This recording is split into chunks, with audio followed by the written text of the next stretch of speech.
What's going on, y'all? This is Chris Classic dropping the car vlog on the way to work. It is morning time, but it's dark because, daylight savings is upon us. As this new day is here, not the wrestling group, I want to thank God. If nobody tells you today, God loves you, Christ loves you, I love you. God bless you all. I'm proud of you. Continue to work hard with everything.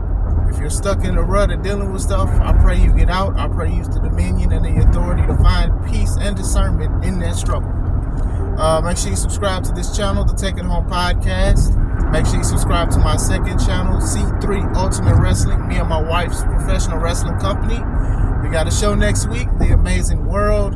I'm dropping promos and everything for it. If you live in Northwestern Indiana, if you live in the Chicagoland area, if you come to the show, just let me know. Take a picture, we can hang out, anything like that. Tickets are $5 off on Eventbrite. Jade Cargill versus Bianca Belair. Bianca Belair versus Jade Cargill. Is this a dream match? It is to me. Now, a dream match is any match you want it to be. If you want Satnam Singh to go against Rey Mysterio, if that's your dream match, that is your dream match. Nothing against neither competitor. It's just two random people that I thought of. You know what I'm saying? So, if you want that to be your dream match, that's your choice, Some people may not want it, most people may not, or some people will. Who knows? But a dream match is something where you want two people that you like, or maybe even one person you hate, to go against each other to see who's the best, to see what they can do. In the past, there have been a lot of dream matches that have happened. They've had Brock Lesnar versus Goldberg. Now, a lot of people didn't like the first one, WrestleMania 20. I was one of the ones that actually enjoyed it. Everything they did after that with the rematches, I enjoyed those too. So, sometimes dream matches can be two people that look alike, or they have a similar moveset. And at the time, Goldberg, he was up there killing stuff, doing a whole bunch of stuff, and Brock Lesnar was also doing the same thing as the next big thing. With their match at WrestleMania 20, people booed them because they knew that they was leaving the company. And they did try to do a lot of extra stuff that they didn't need to do as powerhouses. But that was like a dream match at one point. Stone Cold versus Goldberg was also a dream match. One, because they were like the face of the companies they were at. And they also looked alike with the goatee and the black tights and the bald head.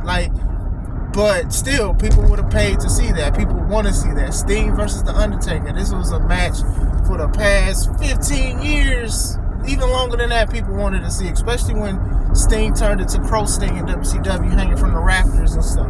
People was clamoring for The Undertaker and Sting. So when Sting got signed to WWE, they thought it was going to happen, and it didn't happen. And I'm going to say this, I'm glad it didn't happen, because these guys who I love so much past their prime, and some of the matches that they were doing shouldn't have happened. But going into it, you have matches, you have things that are dream matches that can make a lot of money and things like that. You had The Rock versus Hulk Hogan. That was a big thing. You had The Rock versus John Cena. That was a big thing.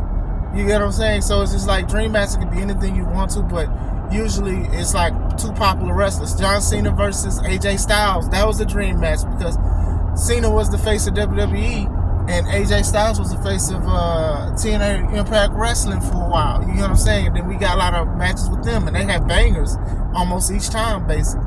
So when we think of Jade Cargill, we think of Bianca Belair, we think of two beautiful black women who are very strong and very athletic, and they're elegant.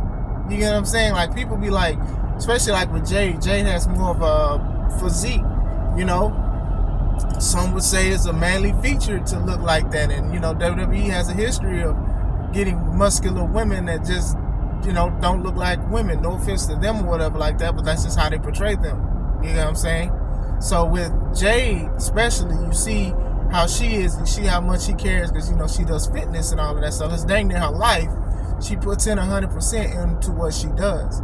Now, her being in AEW for 2-3 years, she low-key made a big impact in what she did over people who've been wrestling for years. You get what I'm saying? Because she had charisma, she had believability and stuff like that. And people be like, oh, well, she still needs to learn. I think she's going to learn in the company she's at. Bet you bottom dollar. And with Bianca, same thing. Like, Bianca started in the Performance Center, and she's been wowing people ever since. The way she looks, how she carries herself.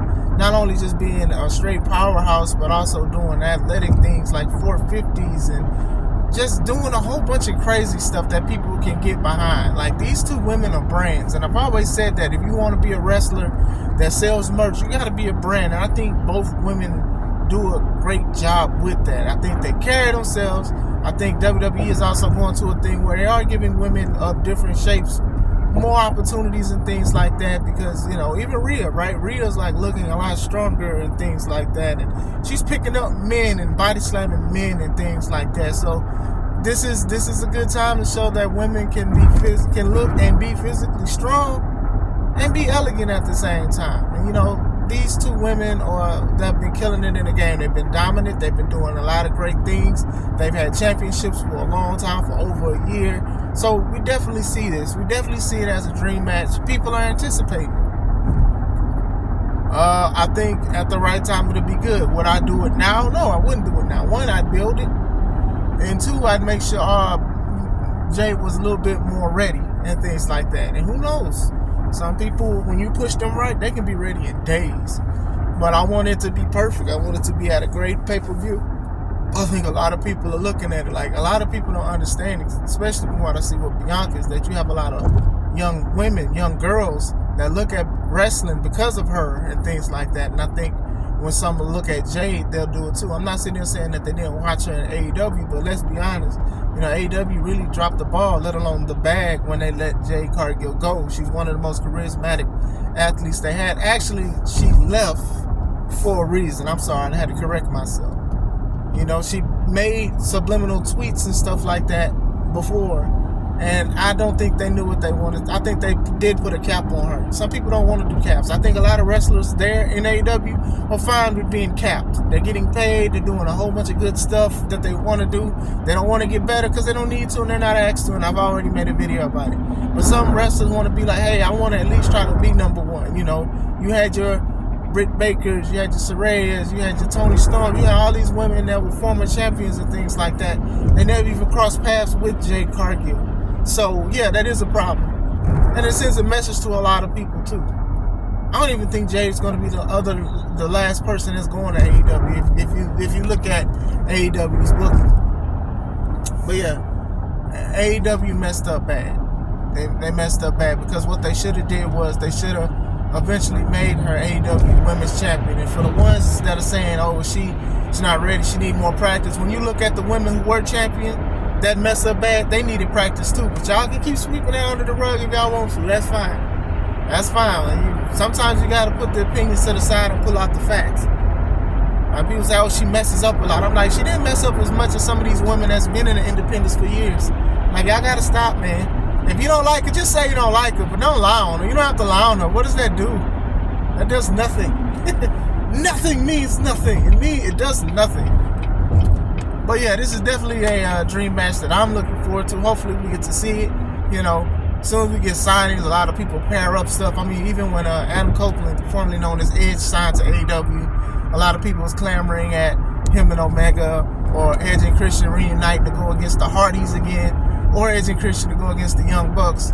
I don't want to see neither one of them tag matches. And I'm a person who loves the old school stuff.